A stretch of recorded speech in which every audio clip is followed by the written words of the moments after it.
Hey guys, welcome back to the channel. Today we'll be covering every film I watched for the first time last month and what I thought of each movie, but before we get started, please consider subscribing to the channel if you're interested in seeing more film related content such as reviews and rankings. With that over with, let's get into the video.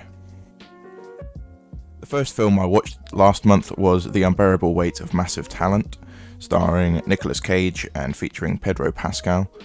I was very excited to see this film, which I missed in cinemas earlier this year, and ended up watching it on Prime Video. However, I was slightly let down and I expected more, to be honest. Firstly, action isn't my thing. I think it's one of my least favourite film genres, but I do enjoy films that mix comedy with action. I think they can be quite good, and a good example of that is Guy Ritchie's The Gentleman. The fact that I only laughed once or twice throughout this film is where my disappointment lies, and especially considering that this film was over 2 hours long. I enjoyed the dynamic between Nick Cage and Pedro Pascal. I'd love to see these two together again, and Pedro Pascal's character, Javi, was the only funny character, I think, and that's a part of Pascal's acting game which I hadn't seen before and would love to see again. Overall, I give this film a 6 out of 10.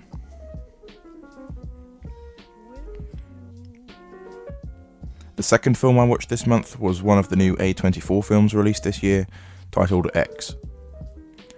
X was an interesting movie. It's a horror and is highly rated amongst film fans. However, I personally think that it is a bit overrated. When a group of young filmmakers set out to make an adult film in Texas, the elderly people hosting them find out what they're doing and things take a frightening turn for the young filmmakers. I liked the style of this movie. It was quite dark and gloomy and actually had a creepy atmosphere, as is to be expected for a horror. I thought the acting was decent and the pacing was good enough that the film flowed from scene to scene very well, and along with decent tension building, it made the film easy to watch and didn't feel as long as it actually is. I would recommend this film to horror fans because as far as horrors go, it is above average. However, as a film, overall it's only average. I give this 6 out of 10. The next film I watched last month was The French Dispatch. This movie came out last year and is Wes Anderson's newest film. It has a very stacked cast featuring Adrien Brody, Frances McDormand, Timothée Chalamet, Bill Murray, and even Owen Wilson. As is always the case with Wes Anderson movies, you can instantly tell that he directed them, and like the Darjeeling Limited, the Royal Tenenbaums, and the Grand Budapest Hotel, the same visual style that makes his other films so distinct can also be seen in this film. Adrien Brody is one of my favourite actors ever, and it was great to see him in another Wes Anderson film after his performance in the Darjeeling Limited was very memorable. Of the 4 Wes Anderson films which I have seen, I would rank this second from bottom, only above the Royal Tenenbaums, and below Fantastic Mr. Fox and the Darjeeling Limited. That being said, as a Wes Anderson film, it is still great, and I give it an 8 out of 10. The next film I watched was 1408, a horror film starring John Cusack, and based on Stephen King's short story of the same name. I enjoyed this film a lot, and this is the second John Cusack film I've seen recently after watching Identity last month for the first time.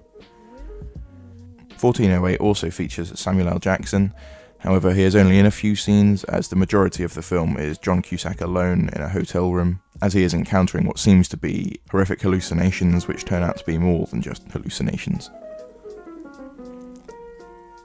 There are loads of great Stephen King film adaptations since there are loads of great stories written by him, and 1408 has to be in my top 10 of them, on a similar level to It and Pet Sematary, but definitely not on the same level as films like The Shawshank Redemption, The Shining, or The Green Mile. I'll give this film a 6 out of 10. I've been working my way through some of David Cronenberg's work, as I had previously only seen 2 films, those being A History of Violence and Eastern Promises. I loved these 2 films, and so I wanted to explore more of the director's filmography. Dead Ringers stars Jeremy Irons as 2 characters, both Elliot and Beverly Mantle, who are identical twins, and they're also both gynecologists.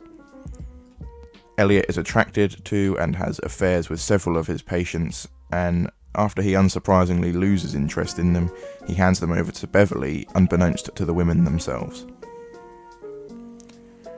Jeremy Irons' performance in this film was exceptional, one of the best I've seen in a while, and looking through his filmography, there isn't a lot that I've seen. The only other film that I have seen, aside from The Lion King, wherein he voices Scar, is Margin Call, so I definitely need to catch up. As the principal originator of the so-called body horror subgenre of horror, there were several conventions thrown in throughout the film, and you can definitely tell that it's a David Cronenberg movie, as this visual style is what makes him such a great auteur. I enjoyed this film a lot, and I give it a 7 out of 10. The next film I watched was Glengarry Glen Ross. I hadn't heard of this film prior to watching it, and that's something which I'm surprised about, because it has a great cast stacked with well-known actors. There isn't a main character in this film, and the group of around about 5 guys share pretty much equal screen time and plot importance. The stacked cast includes Al Pacino, Alec Baldwin, Kevin Spacey, Ed Harris, and Sir Jonathan Pryce.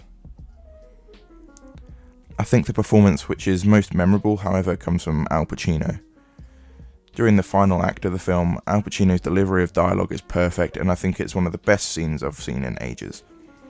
In a situation where tension has built up to almost boiling point, Pacino's character is having to deal with several conversations at the same time and trying to resolve his problems, and the delivery of dialogue, like I said, is just exceptional.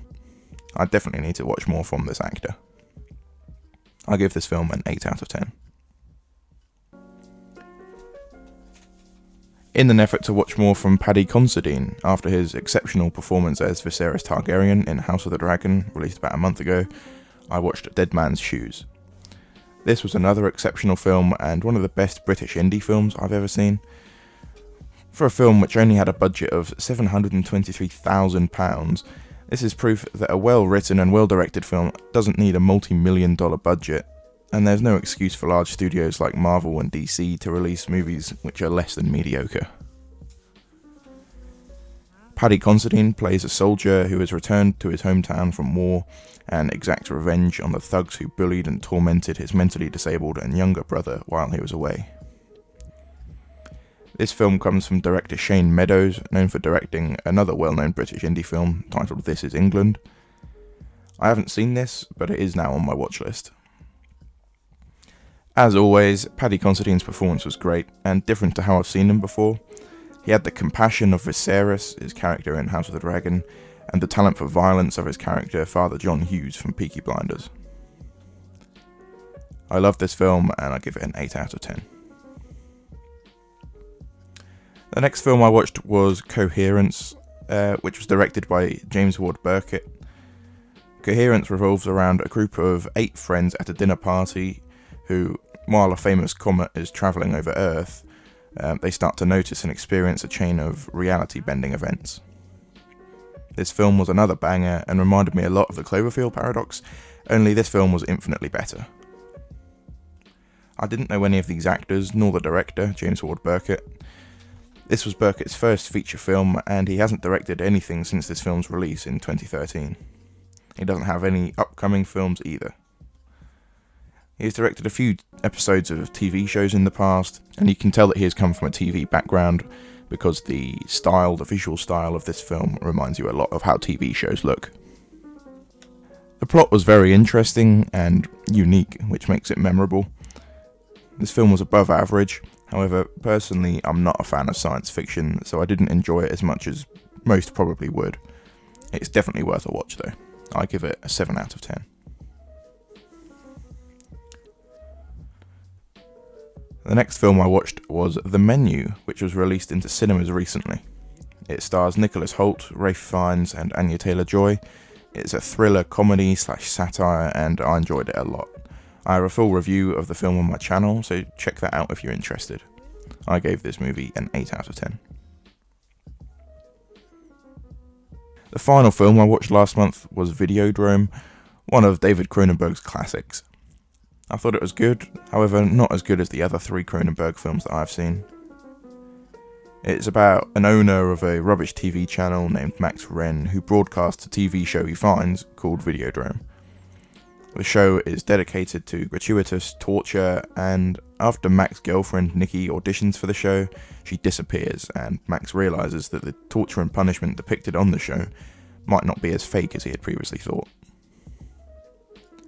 The only actor I knew in this film was James Woods, and he plays the protagonist.